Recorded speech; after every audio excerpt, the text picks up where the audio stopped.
Hey, mijn vrienden, wat is het van jou? Mij was gewoon goed. En ik wil die van jou een klein beetje vertalen van de Bijbel. Ik ben zo dankbaar dat we gaan de Bijbel in ons phone hebben. Dat is al een zegen was voor mij. Ik heb mir dat ongewoond, iedere dag zo morgens, dat eerste, wenn ik mijn phone op me aan zijn, wat zegt de Bijbel van jou? En de Bijbel deed ons iedere dag een frisse versen aanschijnen. Dat is de vers voor de dag. Dan kost je den vers lezen. En dan kost je nog een kaart met Sache houden van datzelfde thema wat de vers zijn. En dat is voor mij een grote zegen geweest. En ik wil hier deze vers verlezen van deze morgens. Dat is uit Psalm 34, vers 9 zegt dat is dit. Veenmaal zelfs uit wo goot de Heer is. Wo goot is dat verdient dat zich op arm verlaat. Dit is een fijne vers, niet zo? Dat zegt je, fängt op mal zelfs uit wo goot de Heer is. Op Spanisch zegt het, wie zal moet schmaken. Pruébalo. Wie zal moet schmaken, ihre proben, wo goot de Heer is. En dat is voor ons alle. We kunnen allemaal proben wo goot God is. En wo goot het is, wenn wir ons op arm verloren doen. Wenn hij is de janse wat voor ons zorgen deed. Hij is de janse wat ons gezond merken deed. Hij is de janse wat ons de zinnen vergeven deed. En ons houden deed. En ons alles geven wat we hebben. En ik wil die van jou een klein beetje een geschichte vertellen, wat ik krijg een week drie beleven deed. Ik wie hier niet im Stuur, niet zijn ik hier im Stuur, dat is van jou mijn arbeid hier im Stuur, maar dat is een week drie, dan wie ik hier niet im Stuur, ik wie daar in mijn spek, en dan zag ik dat hier weer een voortig, hier bij im Stuur, en er weer twee oude mannen, en die hadden een trubbel met een rijf, die weer mensen krijgt ploot. En nu wilde de rijf oppompen, die hadden zijn pomp te pompen, zijn rijfenpomp. En ik zag dat die man, die kwam meest niet doen, wat hij wilde rijf oppompen. En dan ging ik daarheen en vroeg ik, als ik het kon doen, in de rijf ophuisten. Ik zei, ik had een aircompressor, en ze wilden maar een spekje voor, en ik wil in de rijf ophuisten. En zo deden ze dat. Ik kwam door een spekje, maar ik kon me veen om, ik wil deze man een beetje van God vertellen, wo goed het is. Ik pus in de rijfte op en dan vroeg ik, ga je een klein beetje tijd een beetje met mij vertellen? Oh ja, ze we hebben genoeg tijd.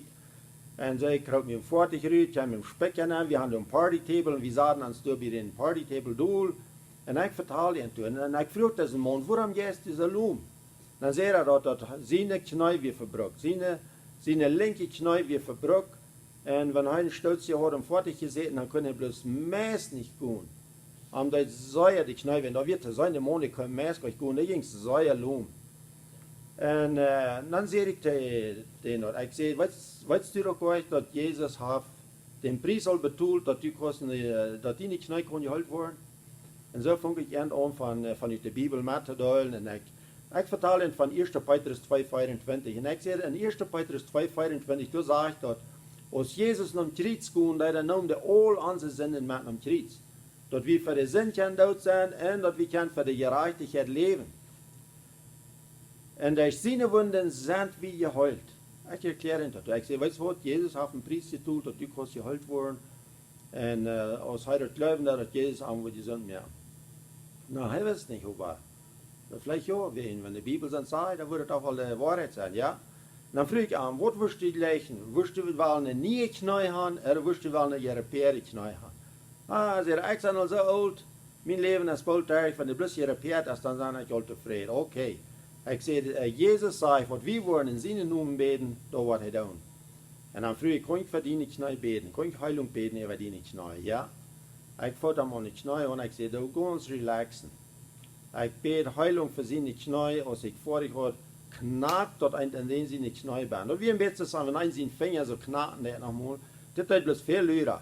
Dan stond de man op en die ging in den Specker, hand, drei op dem Doel, die ging niet sloem en hij zei, hij had keine Weide.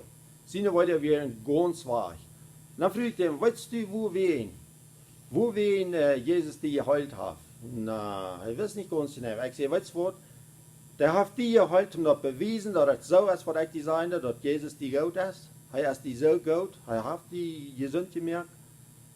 En hij heeft ook verdiende zinnen geleven. Als zij worden wel Jezus aannemen, dan nam Jezus aan, dat man wat geheilt wordt, de andere ook, dat waren twee oude mannen, die waren zeer schaftig. En ik wil hier bloß nog een vers zeggen, wat, dat is weer niet van jou, du so bent, dat is weer een stukje 3, dat is Psalm 103, Vers 2 und 3, die Vers, das sind so eine wunderbare, feine Vers. Hör ich mal, was das hier sagen hat. Das sagt, lob den Herrn, meine Seele, und verjaht nicht, was er die Gutes getan hat. Da die all deine Sinnen vergeeft und all deine Krankheiten heilt. Hast du das einmal uitgefangen, wo Gott ist? Hast du das all geprüft, dass das hier sagen, dat fing mal selbst uit, wo Gott der Herr ist? Ich will die Mutter sprechen. Fing doch mal uit, wo Gott der Herr ist. Jesus Christus ist die so gut. Du bist so special für arm, dass er hat deine Sinnen alle in den Krieg gedreht, auch deine Krankheit. Wenn du krank bist und du das glauben lässt, dass was Jesus Christus für dich getan hat, du kannst geheilt werden. Ich will die bloß Mutter sprechen. Fing doch mal uit, dass das hier sein wird. Fing mal selbst uit, wo Gott der Herr ist. Ich wünsche Ihnen alle einen sehr guten Tag.